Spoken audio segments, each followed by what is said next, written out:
Ce livre blanc, c'est un collectif. La CFHTB, qui est la Confédération francophone d'hypnose et thérapie brève, existe depuis 25 ans. Elle a eu pour but de rassembler les professionnels de santé.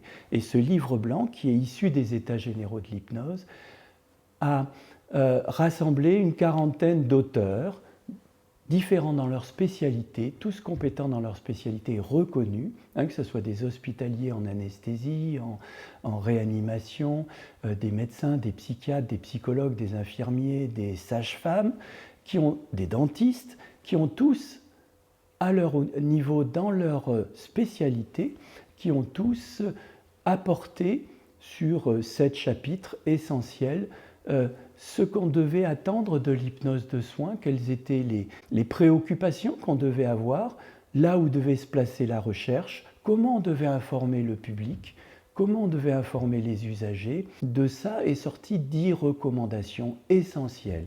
Il faut dans un premier temps recadrer. On dit que le livre blanc, c'est un lanceur d'alerte. Expliquer aux patients, aux usagers, aux institutionnels aussi, quel est le champ d'action de l'hypnose de soins. Donc, savoir quelles sont ses limites, qu'est-ce qu'on peut en attendre. Ça, c'est la première priorité. La première priorité. La deuxième priorité, c'est de s'appuyer sur des études. Les études qui sont faites, les études qu'on va développer, beaucoup d'universitaires sont avec nous.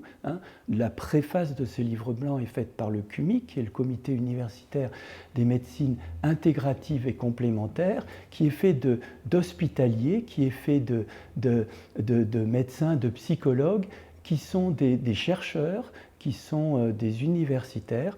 Et donc on veut s'appuyer sur tout ce qui fait l'évaluation de cette thérapie de soins non médicamenteuse. Et puis la troisième partie, c'est le grand public et c'est la santé publique. Dans le développement de la médecine à l'heure actuelle, il est important, et on se rend compte que ces thérapies non médicamenteuses, complémentaires, ces thérapies sont d'une part une économie pour la santé, mais aussi une vision globale de l'humain. Et ça paraît très important pour le développement de cette nouvelle médecine. On dit que la France est un grand pays de médecine, donc ça va dans ce sens.